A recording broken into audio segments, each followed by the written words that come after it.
Assalamu alaikum. Welcome viewers. Today we are going to discuss about today's disease. आज हम जिस बीमारी पे बात करना चाहेंगे वो गैस्ट्राइटिस है। गैस्ट्राइटिस से मतलब ये बहुत आसानी से समझा जा सकता है कि वो प्रॉब्लम्स जो स्टमक से जनरेट होते हैं और पूरी बॉडी में गैस के इश्यूज को जनरेट करते हैं, उनके बारे में हम आज डिटेल स्टडी करेंगे। तो first of all we have to understand what is a gastritis कि गैस्ट्राइटिस बेसिकली चीज़ क्या है।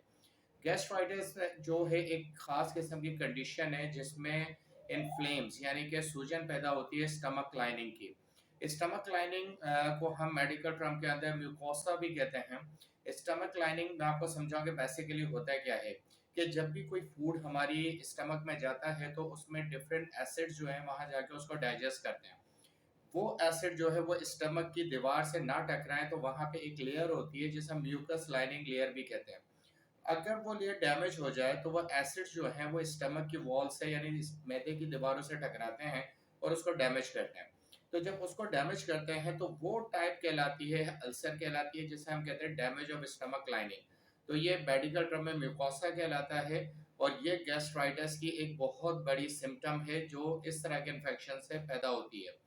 फर्दर फिर हम इसमें जो बाकी सिम्टम्स देखते हैं उसमें बेली पेन यानी कि गैस्ट्राइटिस में पेट का दर्द होगा, इनडाइजेशन जिसे हम मेडिकल टर्म में डायपेप्सिया भी कहते हैं यानी कि बदहजमी पैदा होती है। इसकी एक और कंडीशन है ब्लॉटिंग यानी कि उबकाई आना। हर खाने के बाद या खाने के दौरान उबकाई सी कैफियत आती है यानी स्टमक रिस्पॉन्ड नहीं करता। और इसकी एक सिम्टम और भी है दैट इज नोशिया यानी कि नौसिया जिसमें हमें मतली होती है खाने से पहले और खाने का सोचकर। तो ये तो इसके वो बेसिक सिम्टम्स हैं जो कि हमें गैस्ट्राइटिस के अंदर दिखती हैं। फर्दर हम गैस्ट्राइटिस को अगर डिफाइन करें तो ये दो टाइप का होता है, एक अक्यूट होता है और मैंने जो शुरुआती, और फिर अगर इसका प्रॉपर ट्रीटमेंट और इलाज और केयर नहीं की जाए तो फिर ये क्रॉनिक गैस्ट्राइटिस के अंदर कन्वर्ट हो जाता है। हमारे पास इसकी हम इसको रिकवर कर सकते हैं मेडिकेशन अद्वियात के ज़रिए और डाइटरी चेंजेस यानी हमने खाने पीने की अगर हम रूटीन थोड़ी सी क्योर कर लें और थोड़ी सी बेहतर बना लें तो हम अपने गैस्ट्राइटिस को, स्टमक अल्सर को बड़ी आसानी से जो है वो सही कर सकते हैं। अब हम फर्दर इस वीडियो में ये देखते हैं कि व्हाट इज गैस्ट्राइटिस। हमें ये पता होना चाहिए कि गैस्ट्राइटिस क्या है, तभी हम उसको अच्छे तरीके से ट्रीटमेंट करेंगे। गैस्ट्राइटिस जो है वो आपके स्टमक के अंदर जो म्यूकोसा यानी कि वो जो लेयर है उसको जब डैमेज हो जाता है और जो एसिड है वो आपकी वॉल से टकरा जाता है और उसके ज़रिए से वो सूजन पैदा करती है और वो मर्स पैदा जो होता है उसे हम गैस्ट्राइटिस कहते हैं। सॉरी, यानी कि मैदे की दीवारों का डैमेज होना, आसान लफ्जों में आपको समझाऊं तो उसको हम गैस्ट्राइटिस के नाम से जानते हैं। अच्छा, एक खास किस्म का बैक्टीरिया जिसे हम हेलिकोबैक्टर पॉली पायलोरी भी कहते हैं। हेलिकोबैक्टर पायलोरी जो है हम इसे एच पायलोरी के नाम से भी जानते हैं। ये वो बैक्टीरिया है जो आपकी स्टमक वॉल को डैमेज करने के लिए वहां पे प्रोड्यूस होता है और उसको फिर डैमेज करके ये गैस्ट्राइटिस को जनरेट करता है। एच पायलोरी के नाम से भी ये जाना जाता है। अच्छा, जब आपके पास पहली सिम्टम यानी कि जब आपकी स्टमक वॉल डैमेज हो जाएंगी तो आप क्या फील करेंगे? आप फील करेंगे बर्निंग यानी कि आपको सीने में जो है बर्निंग फील होगी और जो लोअर लिम्ब यानी कि पसलियों का ये जो निचला हिस्सा है यहाँ पे आपको पेन और बर्निंग फील होती है। अमूमन लोग इसको मतलब गलत भी समझते हैं और चेस्ट पेन या हार्ट डिजीजेस की तरफ ले जाते हैं। बेसिकली ना तो ये हार्ट डिजीज होती है, बस ये बेसिकली आपका एच पाइलोरी बैक्टीरिया है जो आपको डैमेज कर रहे हैं आपके स्टमक को, जिसकी वजह से आप में गैस्ट्राइटिस का ये दो सिम्टम पैदा होती हैं। इसका मेडिकल नाम अगर दिया जाए, जो बर्निंग है आपकी रगों के नीचे होती है, तो इसका मेडिकल नाम हमारे पास है वो डायपेप्सिया है जिसको हम मेडिकल टर्म में समझते हैं। वेल अब हम इसको थोड़ा समझ लेते हैं कि गैस्ट्राइटिस अमूमन दुनिया में कितने परसेंट लोगों को होता है एक्यूट और कितने परसेंट लोगों को ये क्रॉनिक बन जाता है। एक एवरेज के हिसाब से बताया जाता है कि हर 1000 में से 8 लोगों को जो ये एक्यूट गैस्ट्राइटिस का प्रॉब्लम होता है। और जब ये प्रॉपर ट्रीट ना किया जाए या क्रॉनिक बन जाए जिसमें हमारे पास हेल्थ डेंजर आ जाए या हेल्थ रिस्क आ जाए, रिस्क फैक्टर जनरेट हो जाए, तो ये 10,000 में से 2 लोगों को जो है हमारे एवरेज के मुताबिक जो है वो क्रॉनिक गैस्ट्रिक इशू जनरेट हो जाता है। पर पाकिस्तान में ज़रा ये प्रॉब्लम डिफरेंट है। उसकी वजह कुछ वजूहत हैं जो मैं आपसे डिस्कस करना चाहूँगा कि पाकिस्तान में ये रेशो बहुत ज़्यादा है गैस्ट्राइटिस का, गैस्ट्रोइंटेस्टाइनल डिजीज़ का। उसकी वजह कुछ ये है कि जैसे फिजिकल वर्क, हम फिजिकल वर्क नहीं करते। पाकिस्तानी में अमूमन लोगों की आदत है कि वो ज़्यादातर जो है फिजिकल वर्क से दूर रहते हैं। दूसरा ऑप्शन है एक्सरसाइज। मुझे तो नहीं याद कि मैं लोग यहाँ पे एक्सरसाइज करते दिखाई देते हों, तो एक्सरसाइज एक सेकंड फैक्टर है जो हमने बिल्कुल छोड़ा हुआ है। लेस ईटिंग, यानी हम कम खाना नहीं जानते, हम बहुत ज़्यादा खाते हैं, हम गलत करते हैं, खाने को निगलते हैं, चबाते नहीं हैं। इसी तरीके से हम ओवर ईटिंग करते हैं, बहुत ज़्यादा खाना खाते हैं। अब और ज़्यादा जब खाना खाते हैं तो खाते क्या हैं उसमें, हम उसमें खाते हैं प्रोसेस फूड, यानी कि हम प्रोसेस फूड खाते हैं, बेकरी आइटम्स खाते हैं, और जो सॉफ्ट ड्रिंक्स हैं और सोडा वाटर्स हैं उसका बहुत ज़्यादा हम इस्तेमाल करते हैं। तो मैरिजेस पार्टीज़ हैं, जो रेगुलर मीटिंग्स हैं, जो हमारी गैदरिंग्स हैं, उसके अंदर अमूमन हमारे पास जो है बहुत स्पाइसी डिशेस हम यूज़ करते हैं, और सॉफ्ट ड्रिंक्स तो जन हम एक मोस्ट कॉमन चीज़ है जो इस्तेमाल करते हैं, और समटाइम्स हम सोडा वाटर भी इस्तेमाल करते हैं।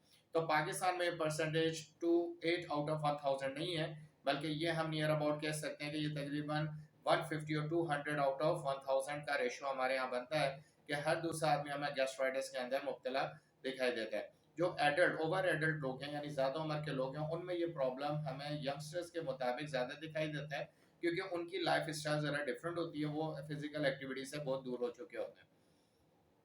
तो ये वो वजूहत हैं जो हमने जनरल देखा कि गैस्ट्राइटिस के। अब हम ये देखते हैं कि गैस्ट्राइटिस के जनरेट होने के बेसिक कॉजेज क्या हैं।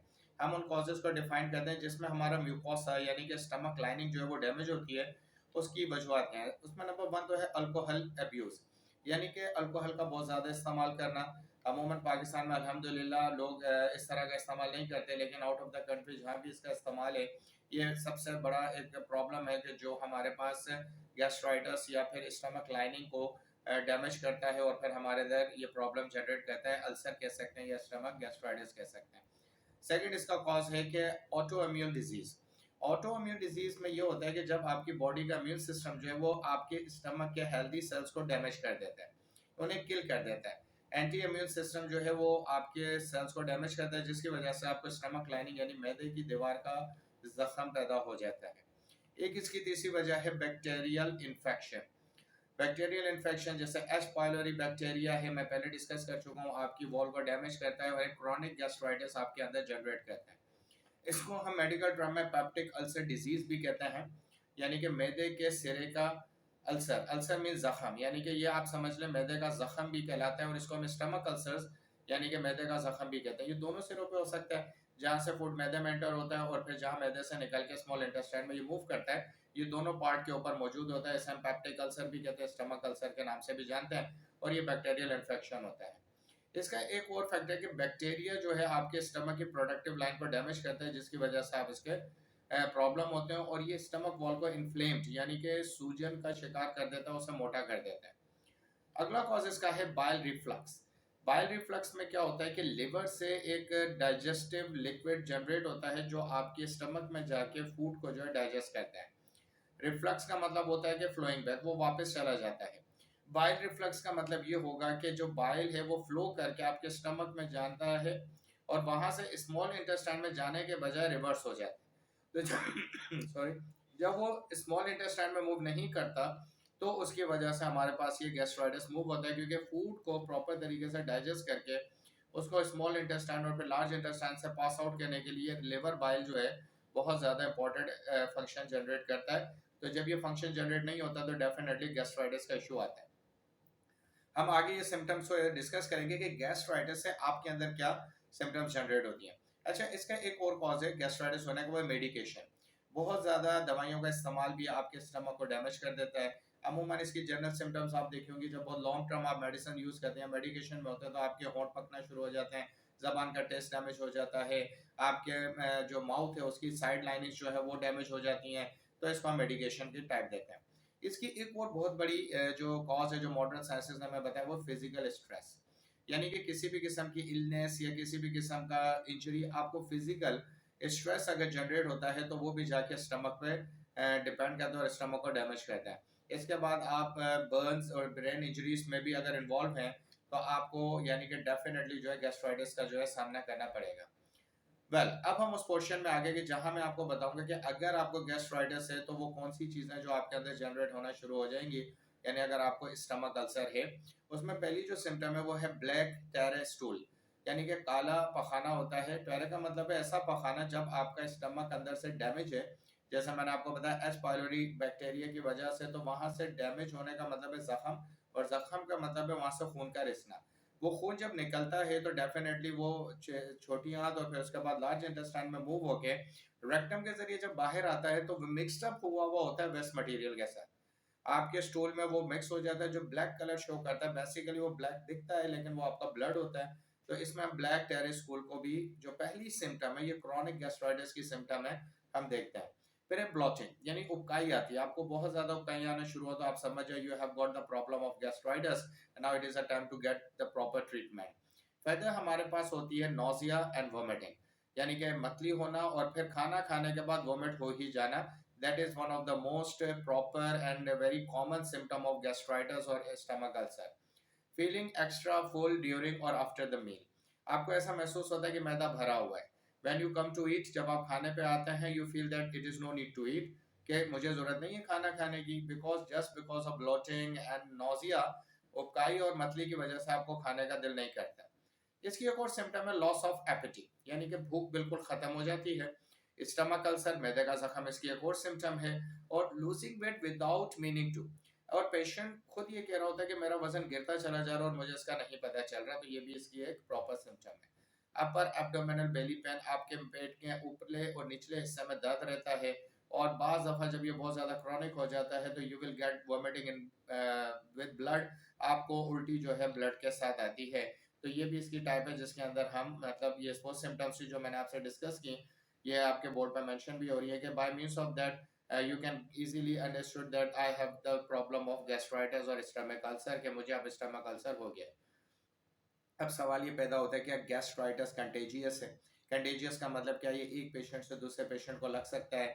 तो इसका पहला जवाब तो है कि कंटेजियस नहीं है, लेकिन समहाउ ये बढ़ता जरूर है, क्योंकि एच पाइलोरी बैक्टीरिया जो है वो आपकी बॉडी कांटेक्ट से या बॉडी हैंड से वो किसी को ट्रांसफर हो सकता है। फॉर एग्जांपल, अगर आप खाना खा रहे हैं या कोई बर्तन को यूज कर रहे हैं और आपके हैंड अच्छे तरीके से वॉश नहीं है, तो डेफिनेटली ये ज्यादातर चांसेस है कि that H pylori bacteria would be transfer to each other by means of the utensils और by means of the meal, कि खाने के जरिए और इसके जरिए दूसरे को डाइजेस्ट यानी पहुंच सकता है। तो हम ये कह सकते हैं कि जो गैस्ट्राइटिस है, it's not a contagious, but it has some mean to be transferred, किसी हद तक वो ट्रांसफर किया जा सकता है। तो फर्दर यहाँ तक हम इस मूवी को कंप्लीट करेंगे, और नेक्स्ट मूवी में मैं आपको बताऊंगा कि वो कौन से चीज़ें हैं जिससे हम इस एच पाइलोरी बैक्टीरिया को या गैस्ट्राइटिस को या स्टमक अल्सर को डायग्नोस कर सकते हैं, वो इंशाल्लाह नेक्स्ट वीडियो में बताएंगे। अब वो पॉइंट आ गया कि इन तमाम द सिम्टम्स की जो अभी मैंने आपसे डिस्कस किया, उनके होम्योपैथिक मेडिसिन आपके लिए रिक्वायर्ड हैं। अगर आप होम्योपैथिक मेडिसिन लेंगे तो ये तमाम द सिम्टम्स आपकी रिकवर होंगी। उन सिम्टम्स को रिपीट कर देता हूँ कि होम्योपैथिक मेडिसिन आपका जो सबसे पहला कहते हैं दैट इज म्यूकोसा, जो मैंने आपको बताया कि आपकी जो स्टमक के ऊपर प्रोटेक्टिव लाइनिंग लेयर है, जिसे हम म्यूकस सोल्यूशन लेयर भी कहते हैं, उसको डैमेज होने से रोकेगा। और जो एसिड मैदे के अंदर है वो वॉल से टकराता है और उसको डैमेज करता है और इंजरी करता है, इन्फ्लेम करता है, तो होम्योपैथिक मेडिसिन उसको रिकवर करेंगी, उस वॉल को। उसके बाद जो हमारे के एच पाइलोरी बैक्टीरिया को जनरेट करने से रोकेंगी, होम्योपैथिक मेडिसिन उसको वहां पर किल करेंगी और आगे बढ़ने नहीं देंगी। फर्दर हमने ये स्टडी किया कि मैदे के अंदर जो लिवर बाइल है वो रिफ्लेक्स हो जाता है, पीछे चला जाता है, तो होम्योपैथिक मेडिसिन उसके ट्रैक को थ्रू करेंगी, वो स्टमक में आएगा और स्टमक के जरिए फिर स्मॉल इंटेस्टाइन में मूव कराएंगी और फिर देन फर्दर लार्ज इंटेस्टाइन और फाइनली वो रेक्टम के जरिए स्टूल लेके बाहर आएगा। ये होम्योपैथिक का कमाल है। इसके जरिए हमने डिस्कस किया कि आपको पेन होता है और बर्निंग होती है। ये पेन और बर्निंग जो है जैसे हमने ऊपर डिस्कस किया, वो भी होम्योपैथिक मेडिसिन के जरिए जो है कवर की जाएंगी, ताकि आप उस पेन और बर्निंग से रिलीफ फील करें। वेदर नोजिया, वोमिटिंग, मतली होना, उल्टी आना और उबकाई आना, होम्योपैथिक मेडिसिन इसमें बहुत अच्छा काम करती हैं, और उन होम्योपैथिक मेडिसिन के जरिए आपके सिम्टम खत्म होंगी। और एक जो मेजर चीज़, आपका वजन कम होना शुरू हो जाता है, इसको रिकवर करेंगी, क्योंकि स्टमक अगर हेल्दी होगा, वो फूड को सही डाइजेस्ट करेगा, बॉडी को सही प्रोटीन और विटामिन प्रोवाइड करेगा, तो आप रिकवर होना शुरू हो जाएंगे। और एट द लास्ट ये है कि वो आपके जो अल्सर का है, जख्म है, उसको रिकवर करेगा। गैस्ट्राइटिस, गैस के जितने भी इश्यूज हैं, बेली पेन, पेट में दर्द होता है, उसे खत्म करेगा। अगर आपके वोमिट में ब्लड आता है, उसे खत्म करेगा। हमने स्टडी किया स्टूल में ब्लड आता है, उस डैमेज की वजह से उस डैमेज को रिकवर करके उसको खत्म करेगा। तो होम्योपैथिक मेडिसिन इन तमाम सिम्टम्स से कलेक्टिवली काम करेंगी। हमारा प्रोसेस होम्योपैथिक मेडिसिन को जो है वो रिपोर्टराइजेशन के जरिए फाइनलाइज करते हैं और उसके बाद आपको रिकमेंड करते हैं। अगर आप इन तमाम तर डिजीज जो अभी आपसे मेंशन है, आप होम्योपैथिक मेडिसिन ट्रीटमेंट कराना चाहते हैं, तो मेरा व्हाट्सअप नंबर स्क्रीन पे भी डिस्प्ले हुआ है और हमने डिस्क्रिप्शन में भी दे दिया है। आप फर्दर कांटेक्ट करके अपने सिम्टम्स को मजीद इन डिटेल डिस्कस करके आप इसकी प्रॉपर ट्रीटमेंट होम्योपैथी की करा सकते हैं। For thank you very much for watching this video. इंशाल्लाह टिल द नेक्स्ट वीडियो, अल्लाह हाफिज, may Allah bless you good and happy life. This is Dr. Mukarram and Allah Hafiz.